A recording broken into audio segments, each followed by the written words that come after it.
જિગ્નેશ કવિરાજનું નવું ગીત આવ્યું છે, મારી જાનુડીને હાથમાં રાખજે. હવે ગીત મેલાવું છે પણ એ કોઈ આવડતું છે નહીં. અમોન હવે કોઈ આવ્યો હોત તો. એ છોકરા આવજે. ગાજર ખવડાવ આખું? અલ્યા ગાજર નહીં ખવડાવો ભાઈ. ખુદા રહી. ના ના, પેલું ગીત આવ્યું છે ને જિગ્નેશ કવિરાજનું પેલું. ભાઈ મારી જાનુડી હાચવી રાખજે. હા, ઈયું મારે ગીત મેલાવું છે. ફોન કરતે આવડતું નહીં તો તું ફોન લગી આલ ને કંપનીમાં.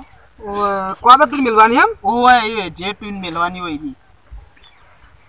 હા, તમાર ભાઈએ મનમાર ફાલા ફોન કરાવ્યો તે દાડે. ઓય મને કહેતો તો માર ભાઈઓ. પણ એને મસ્ત ગીત આવ્યું છે. અને જેવું ગાય છે. હું જાઉં હા, મારું કામ હે પિનમાં થોડું. હારું હા. નમસ્કાર સર, હું કોલ સેન્ટર માંથી આપની શું સેવા કરી શકું સર? ઓ તારી, આ તો તુતરસિંહની વહુ જેવો અવાજ છે. હલો સર, હું કોઈ તો તમારા તોતરાની વહુ નહીં બોલતી રહી સર. હું કોલ સેન્ટર માંથી વાત કરી સર. તમારે શું કામ હતું સર? વાબળો, મારે છોકરાને વહુને આવો અવાજ છે તો મને તમારા અંગાત વાત કરવામાં મજા નહીં આવતી. એ કોઈ બીજો આદમી હોય તો હાલો.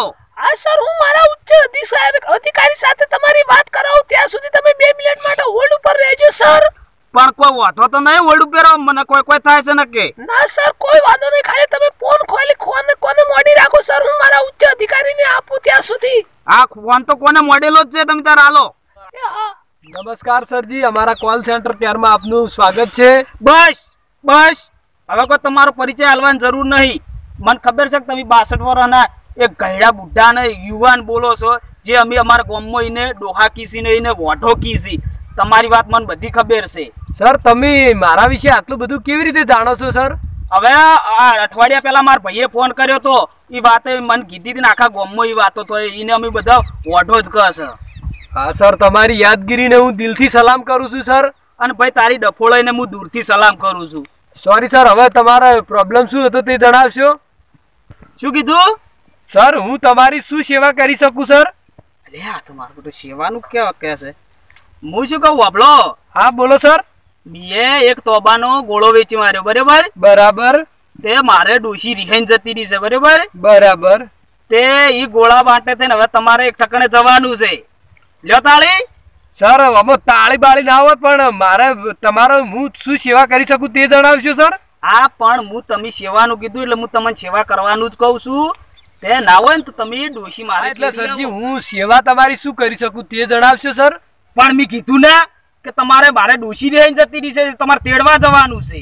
સોરી સરજી, આવું અમે આવી સેવા ના કરી શકીએ સર કોલ સેન્ટર તરફથી. પણ ચમ ના કરી શકો કે અમારું કોઈ વિશ્વાસ નહીં આવતો. અમે ભાડું હાલ છે અને અશોકભાઈ ની ઇકો ગાડી લેવા મેલ છે. અને તમને એવું તોય લાગતું હોય ને તો અમારા વિભો બાપો વહી જ એને હંગાતે મેલ છે તમારા હંગાત.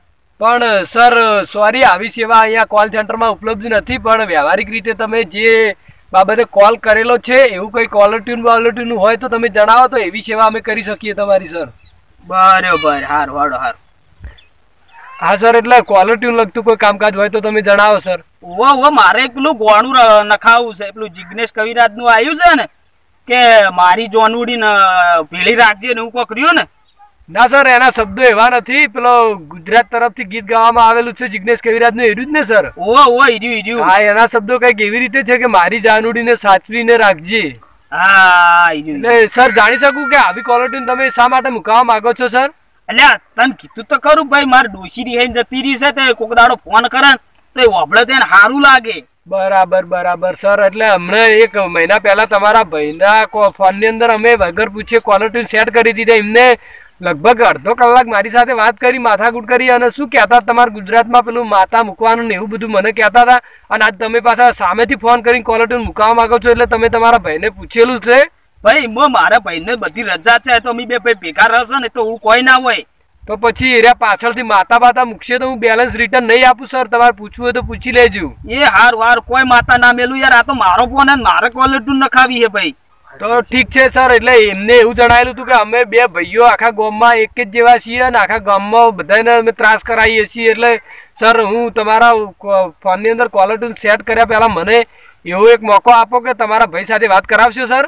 પણ મારો ભાઈઓ તો મારો ઓળખ્યો આજ હવારનો મી ભાડ્યો નહીં. મને લાગે એ ગામમાં કોક વળ પાડવા ગયો હશે, આવું જ છે એને કોક.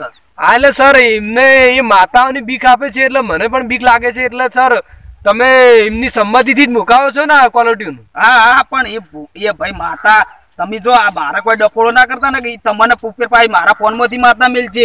ના સર, એટલે અમે તો આવા કોઈ ચક્કરમાં પડવા જ માંગતા નથી હોતા, પણ આજે તમે સામેથી કોલર ટ્યુન માટે ફોન કરેલો છે તો હું તમારા નંબર પર કોલર ટ્યુન સેટ કરી આપું છું, બરાબર સર? બરોબર છે. અને એના માટે ચાર્જ લાગશે 30 રૂપિયા અને ડાઉનલોડ નો 15 રૂપિયા, એમ કરીને 45 રૂપિયા દર મહિને ચાર્જ કાપવામાં આવશે સર.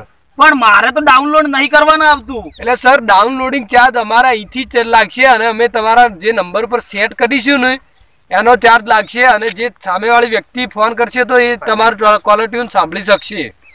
પણ આવું બધું ત્યાં મને નહીં આવડતું. એટલે સર તમારે કશું જ કરવાનું નથી, તમારા અંદર બેલેન્સ છે અત્યારે હાલમાં?